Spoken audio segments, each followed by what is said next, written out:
Delhi university के इस स्वर्णिम समारोह में उपस्थित देश के शिक्षा मंत्री श्री धर्मेंद्र प्रधान जी, ड्यू के वाइस चांसलर श्रीमान योगेश सिंह जी, सभी प्रोफेसर, शिक्षकगण और सभी मेरा युवा साथी, आप लोगों ने मुझे जब ये निमंत्रण दिया था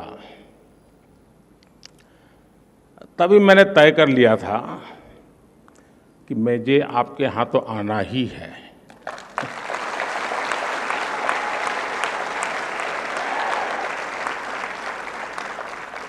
और यहाँ आना अपनों के बीच आने जैसा है।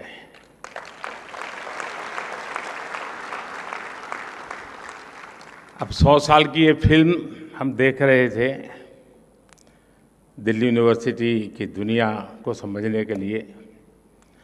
सिर्फ ये दिग्गजों को देख लेते तो भी पता चल जाता कि दिल्ली यूनिवर्सिटी ने क्या दिया है।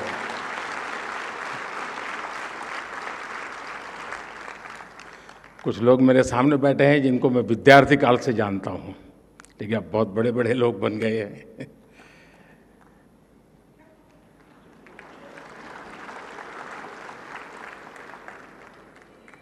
और मुझे अनुमान था कि मैं यहाँ जाऊँगा तो मुझे इन सब पुराने साथियों से मिलने का जरूर अवसर मिलेगा, और मुझे मिल रहा है।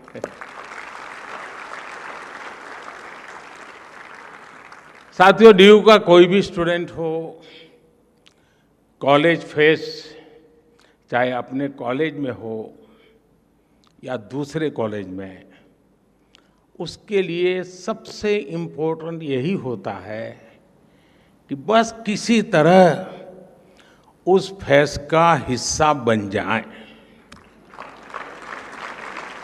मेरे लिए भी ये ऐसा ही मौका है।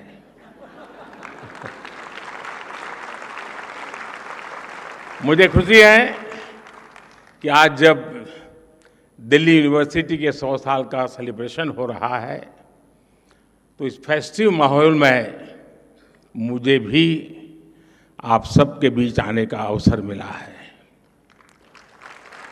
और साथियों, कैंपस में आने का आनंद भी तभी होता है जब आप कलीग के साथ आए।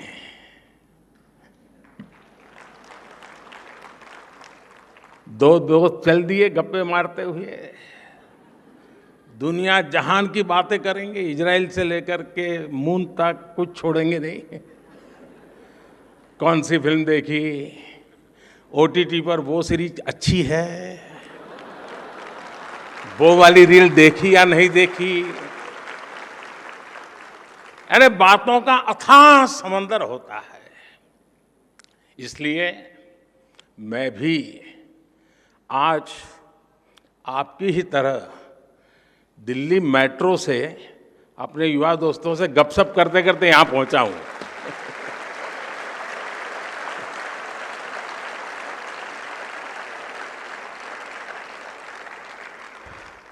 उस बातचीत में कुछ किस्से भी पता चले और कई दिलचस्प जानकारियां भी मुझे मिली।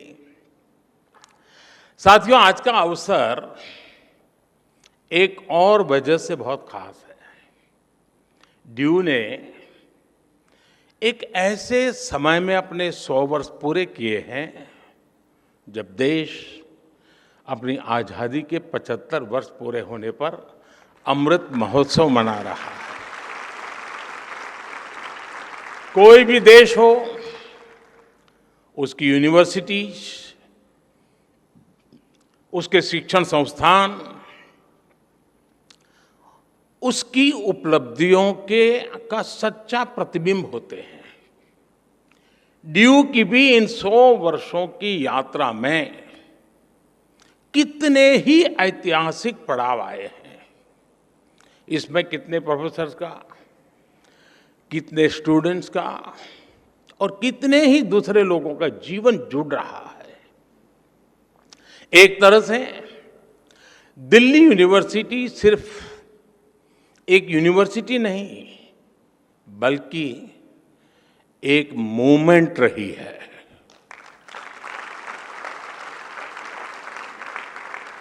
इस यूनिवर्सिटी ने हर मोमेंट को जिया है। इस यूनिवर्सिटी ने हर मोमेंट में जान भर दी है।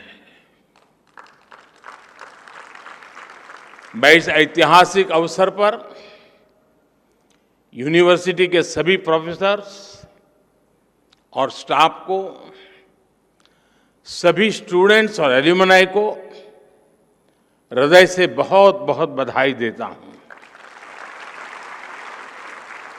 साथियों, आज इस आयोजन के जरिए यहां नए और पुराने स्टूडेंट्स भी साथ मिल रहे हैं। स्वाभाविक है, कुछ सदाबहार चर्चाएं भी होगी। नॉर्थ कैंपस के लोगों के लिए कमला नगर, हडसन लाइन और मुखर्जी नगर से जुड़ी यादें,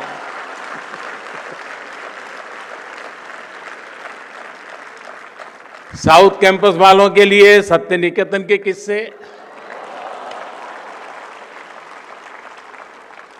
आप चाहे जिस ईयर के पास आउट हो, 2 डीयू वाले मिलकर इन पर कभी भी घंटों निकाल सकते हैं।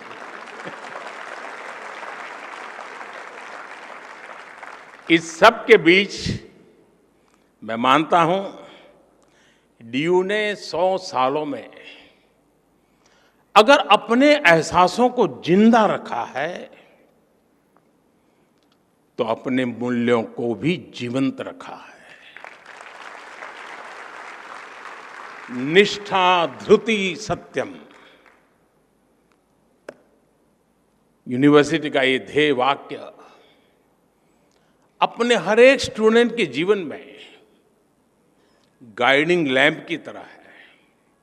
साथियों, हमारे यहां कहा जाता है, ज्ञानवानेन सुखवान, ज्ञानवानेव जीवति, ज्ञानवानेव बलवान, तस्मात् ज्ञानमयो भव। अर्थात जिसके पास ज्ञान है वही सुखी है, वही बलवान है, और वास्तव में वही जीता है जिसके पास ज्ञान है। इसलिए जब भारत के पास नालंदा जैसे विश्वविद्यालय थे, तब भारत सुख और समृद्धि के शिखर पर था। जब भारत के पास तक्षशिला जैसे संस्थान थे, तब भारत का विज्ञान विश्व को गाइड करता था। भारत की समृद्ध शिक्षा व्यवस्था भारत की समृद्धि की वाहक थी। ये वो समय था जब दुनिया की जीडीपी में बहुत बड़ा शेयर भारत का होता था। लेकिन गुलामी के सैकड़ों वर्षों के कालखंड ने हमारे शिक्षा के मंदिरों को, इन एजुकेशन सेंटर्स को तबाह कर दिया। और जब भारत का बौद्धिक प्रवाह रुका, तो भारत की ग्रोथ भी थम गई। लंबी गुलामी के बाद देश आजाद हुआ। इस दौरान आजादी के भावनात्मक ज्वार को एक मूर्त रूप देने में भारत की यूनिवर्सिटीज ने एक अहम भूमिका निभाई थी। इनके जरिए एक ऐसी युवा पीढ़ी खड़ी हुई जो उस समय के आधुनिक विश्व को ललकार सकती थी। दिल्ली यूनिवर्सिटी भी इस मूवमेंट का एक बड़ा सेंटर थी। डीयू के सभी स्टूडेंट्स, वो चाहे किसी भी कोर्स में हो, वो अपने संस्थान की इन जड़ों से जरूर परिचित होंगे। अतीत की ये समझ हमारे अस्तित्व को आकार देती है, आदर्शों को आधार देती है और भविष्य के विजन को विस्तार देती है।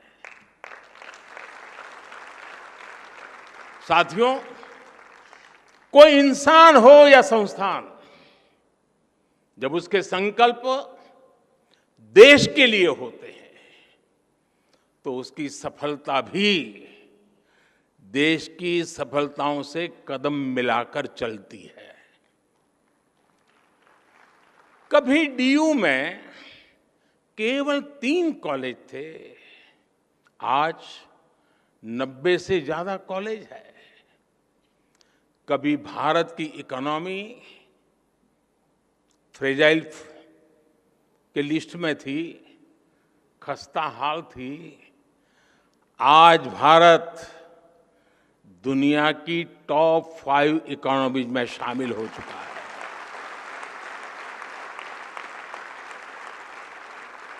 आज डीयू में पढ़ने वाले लड़कों की तुलना में लड़कियों की संख्या ज्यादा हो गई है।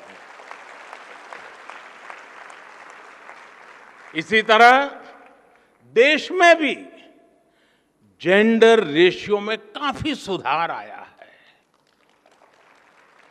यानी शिक्षण संस्थान की जड़ें जितनी गहरी होती हैं, देश की शाखाएं उतनी ही ऊंचाइयों को छूती है। और इसलिए भविष्य के लिए भी यूनिवर्सिटी और देश के संकल्पों में एक रूपता होनी चाहिए, इंटरकनेक्शन होना चाहिए। 25 साल बाद जब देश अपनी आजादी के 100 साल पूरे करेगा, तब दिल्ली यूनिवर्सिटी अपनी स्थापना के 125 वर्ष मनाएगी।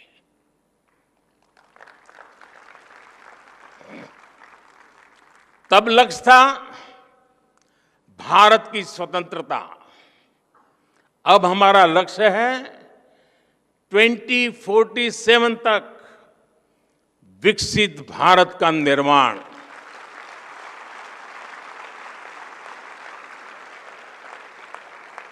पिछली शताब्दी के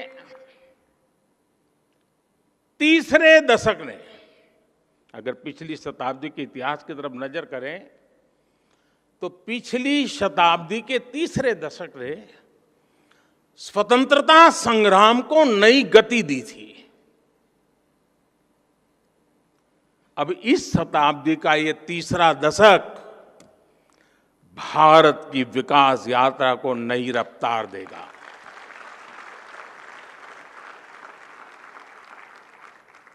आज देश भर में बड़ी संख्या में यूनिवर्सिटी, कॉलेज बनाए जा रहे हैं।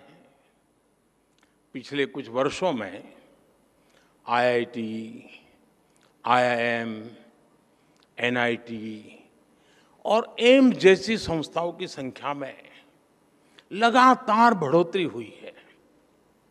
ये सभी इंस्टीट्यूट्स न्यू इंडिया के बिल्डिंग ब्लॉक्स बन रहे हैं।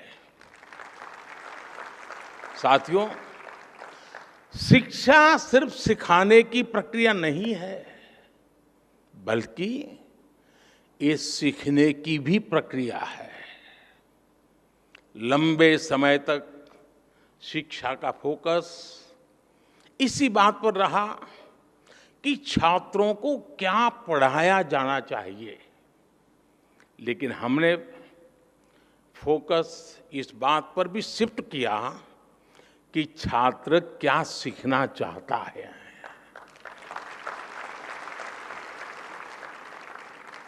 आप सभी के कलेक्टिव एफर्ट से नई राष्ट्रीय शिक्षा नीति तैयार हुई है। अब छात्रों को यह बड़ी सुविधा मिली है कि वो अपनी इच्छा से अपनी पसंद के विषयों का चुनाव कर सकते हैं। शिक्षण संस्थाओं की क्वालिटी बेहतर बनाने के लिए भी हम लगातार काम कर रहे हैं। इन इंस्टीट्यूट्स को कॉम्पिटिटिव बनाने के लिए हम नेशनल इंस्टीट्यूशनल रैंकिंग फ्रेमवर्क लेकर आए हैं। इससे देश भर के इंस्टीट्यूशंस को एक मोटिवेशन मिल रहा है। हमने संस्थाओं की स्वायत्तता को क्वालिटी ऑफ एजुकेशन से भी जोड़ा है। जितना बेहतर संस्थाओं का प्रदर्शन होगा, उतनी ही उन्हें स्वायत्तता मिल रही है। साथियों, शिक्षा की फ्यूचरिस्टिक नीतियां और निर्णयों का परिणाम है कि आज इंडियन यूनिवर्सिटीज की ग्लोबल पहचान बढ़ रही है। 2014 में क्यूएस वर्ल्ड रैंकिंग में केवल 12 इंडियन यूनिवर्सिटीज होती थी। 2014 में 12 यूनिवर्सिटीज, लेकिन आज ये संख्या 45 हो गई है।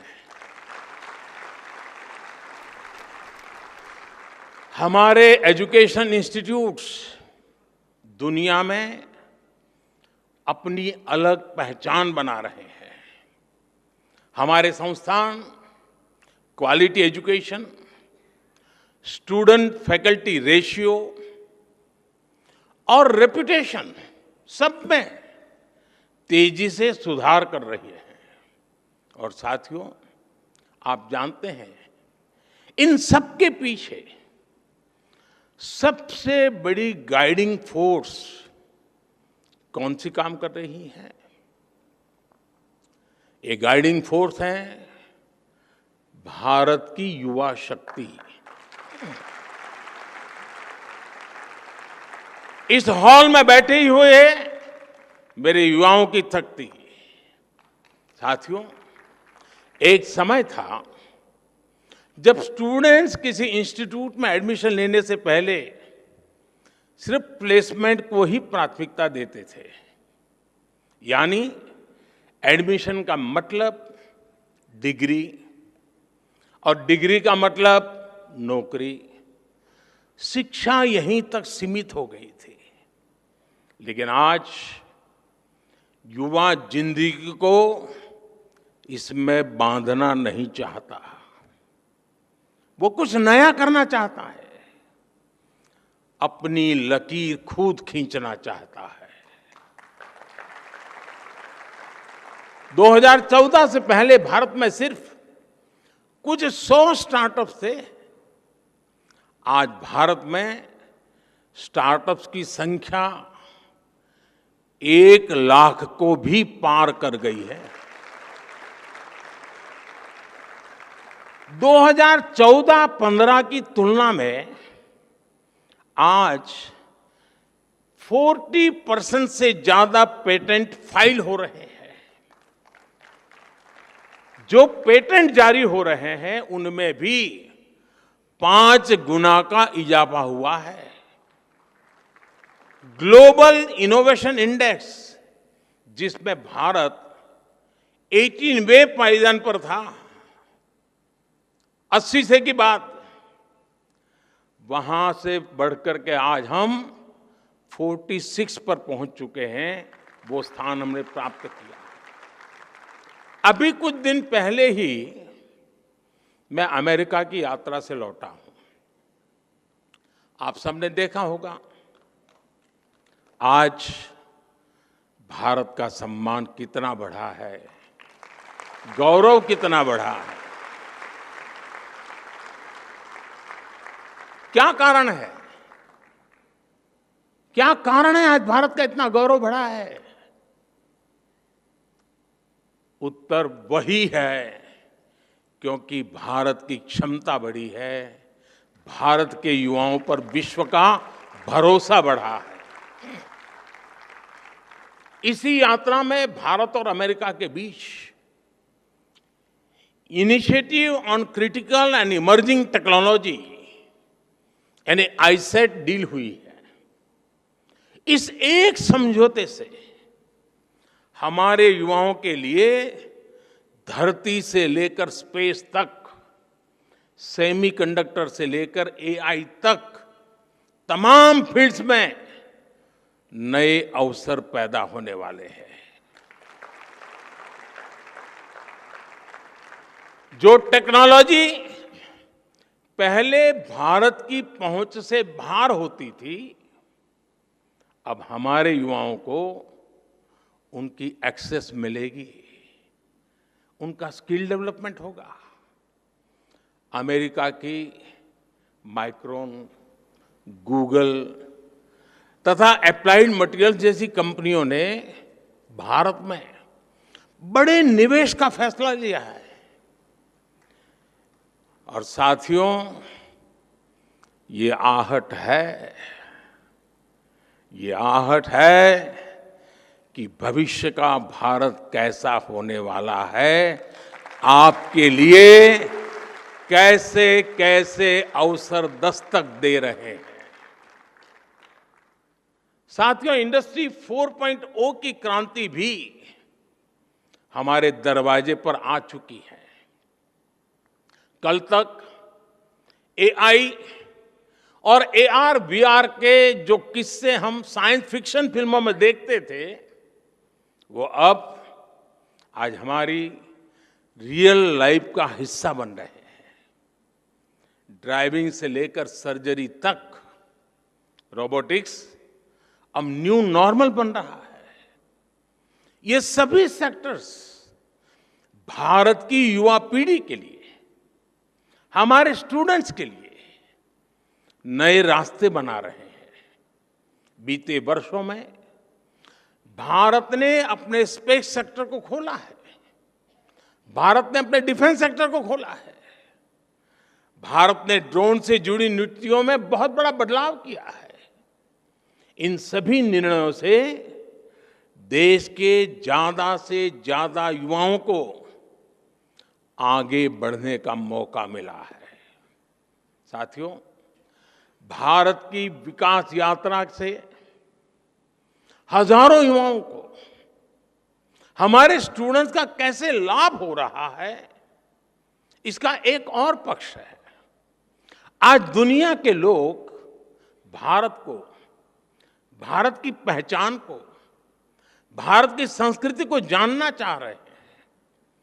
कोरोना के समय दुनिया का हर देश अपनी जरूरतों के लिए परेशान था, लेकिन भारत अपनी जरूरतों को पूरा करने के साथ साथ दूसरे देशों की भी मदद कर रहा था। लिहाजा विश्व में एक क्यूरियोसिटी पैदा हुई कि आखिर भारत के वो कौन से संस्कार है जो संकट में भी सेवा का संकल्प पैदा करते हैं। भारत का बढ़ता सामर्थ्य हो, भारत की G20 प्रेसिडेंसी हो, ये सभी भारत के प्रति कौतूहल बढ़ा रहे हैं। इससे हमारे जो ह्यूमैनिटीज के स्टैंडर्ड्स हैं, स्टूडेंट्स हैं, उनके लिए अनेकों नए अवसर पैदा होने वाले हैं। योग जैसा हमारा विज्ञान, हमारी संस्कृति, हमारे फेस्टिवल, हमारा लिटरेचर, हमारी हिस्ट्री, हमारा हेरिटेज, हमारी विधाएं, हमारे व्यंजन आज हर किसी की चर्चा हो रही है। हर किसी के लिए नया आकर्षण पैदा हो रहा है। इसलिए उन भारतीय युवाओं की डिमांड भी बढ़ रही है जो विश्व को भारत के बारे में बता सके, हमारी चीजों को दुनिया तक पहुंचा सके। आज डेमोक्रेसी, इक्वालिटी और म्यूचुअल रिस्पेक्ट जैसे इंडियन वैल्यूज दुनिया के लिए मानवीय पैमाना बन रही है। गवर्नमेंट फोरम से लेकर डिप्लोमेसी तक कई क्षेत्रों में भारतीय युवाओं के लिए लगातार नए मौके बन रहे हैं। देश में हिस्ट्री, हेरिटेज और कल्चर से जुड़े क्षेत्रों ने भी युवाओं के लिए अपार संभावनाएं बना दी है। आज देश के अलग अलग राज्यों में ट्राइबल म्यूजियम्स बन रहे हैं। पीएम म्यूजियम के जरिए आज आजाद भारत की विकास यात्रा के दर्शन होते हैं। और आपको ये जानकर के भी अच्छा लगेगा कि दिल्ली में विश्व का सबसे बड़ा हेरिटेज म्यूजियम युगे युगीन भारत ये भी बनने जा रहा है।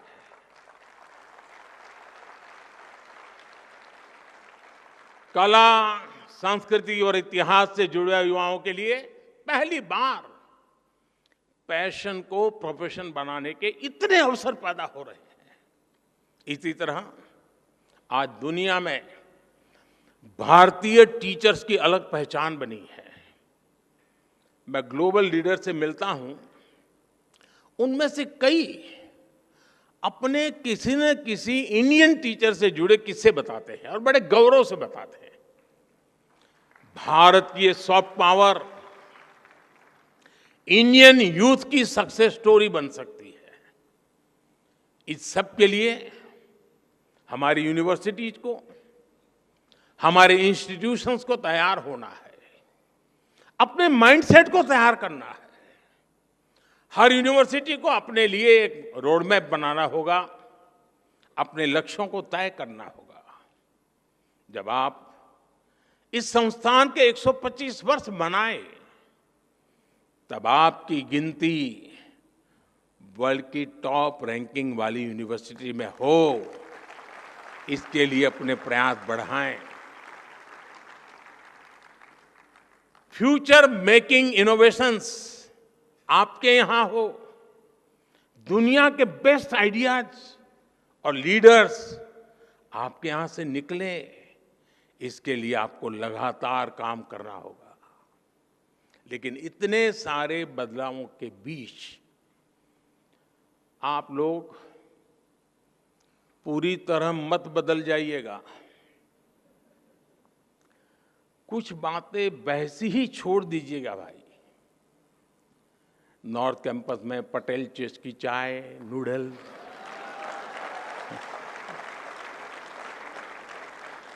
साउथ कैंपस में चाणक्य आज के मोमोज, इनका टेस्ट न बदल जाए, ये भी आपको इंश्योर करना होगा। साथियों, जब हम अपने जीवन में कोई लक्ष्य तय करते हैं तो उसके लिए पहले हमें अपने मन मस्तिष्क को तैयार करना होता है। एक राष्ट्र के मन मस्तिष्क को तैयार करने की ये जिम्मेदारी उसके एजुकेशन इंस्टीट्यूट को निभानी होती है। हमारी नई जनरेशन फ्यूचर रेडी हो, वो चैलेंजेस को एक्सेप्ट करने और फेस करने का टेम्परामेंट रखती हो। ये शिक्षा संस्थान के विजन और मिशन से ही संभव होता है। मुझे विश्वास है दिल्ली यूनिवर्सिटी अपनी इस यात्रा को आगे बढ़ाते हुए इन संकल्पों को जरूर पूरा करेगी। इसी के साथ आप सभी को इस शताब्दी वर्ष की यात्रा को जिस प्रकार से आपने आगे बढ़ाया है, उसे और अधिक सामर्थ्य से और अधिक शानदार तरीके से और अधिक सपने और संकल्पों को लेकर के सिद्धि को प्राप्त करने का रास्ता बनाते हुए आगे बढ़े। सिद्धियां आपके कदम चूमती रहें, आपके सामर्थ्य से देश बढ़ता रहे। इसी कामना के साथ आप सबको बहुत बहुत शुभकामनाएं। धन्यवाद।